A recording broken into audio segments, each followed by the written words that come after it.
Spopolamento della città e meno nascite, un binomio, quello veneziano, che traccia un orizzonte sempre più preoccupante, ma soprattutto sempre meno affollato.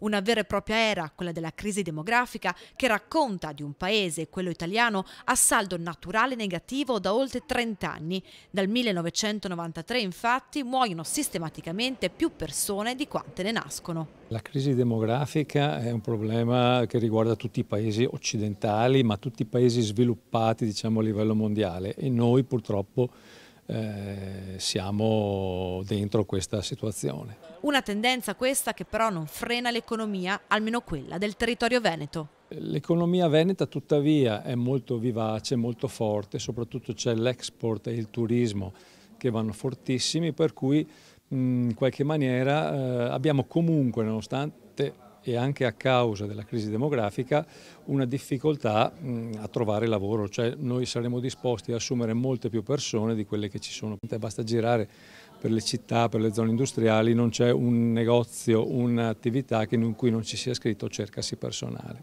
E se date la mano, il Veneto è la quarta regione in Italia con numero di residenti stranieri, l'immigrazione al momento non sembra essere una risposta alla crisi demografica veneta. L'immigrazione purtroppo, così come bisogna dire è stata gestita in Italia, non è stata una risposta sufficiente.